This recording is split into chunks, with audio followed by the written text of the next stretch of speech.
wasaaradda caafimaadka ee gobolka Togdheer ayaa maanta munaasabad ballaaran oo ku tacalluqda xuska maalinta faraxalka adduunka oo ay ku qabatay dugsiga Sheikh Ibrahim ayaa waxa uu ahaa mid guud ahaan ay ka soo qayb galeen ardayda dugsigaasi madaxda wasaaradda caafimaadka maamulka gobolka Togdheer iyo saraakiil sare oo ka tirsan wasaaradda waxbarashada munaasabadan ayaa ugu horeyntii waxa lagu soo bandhigay wacyigelin ku tacalluqda muhiimadda uu leeyahay faraxalku iyadoo ay hagaayeen waaxda wacyigelinta ee ururka wadaniga ah ee Hafayoko waxaana ay si dareen lagu soo bandhigeen fantastiyo ka turjumaya muhiimadda uu leeyahay faraxalku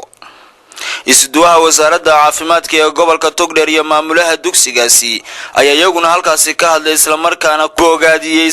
dhiirigeliyayna faraxalka qiimaha uu leeyahay iyo inuu ka hortago had iyo goor cudurrada ay ka mid yihiin shubanka iyo daacuunku gudoomiye ku-xigeenka gobolka Togdheer isla markaana ku simaha barasaabka gobolka Togdheer Maxamed Maxamuud Yuusuf Ubaxle ayaa ku tilmaamay dugsiga Sheikh Ibrahim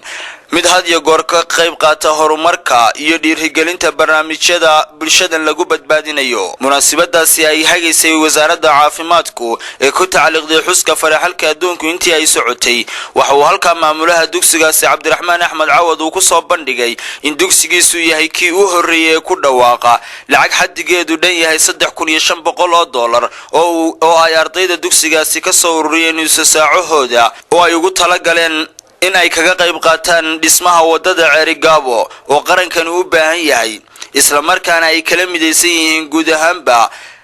ardayda wax ka barata Somaliland ay gacanta ku hayso wasaaradda waxbarashada iyo tacliinta sare ee Somaliland Cabdi Sattar Sabri iyo Cabsaaq Farax Cabdilaahi TV-ga qaranka Somaliland Burco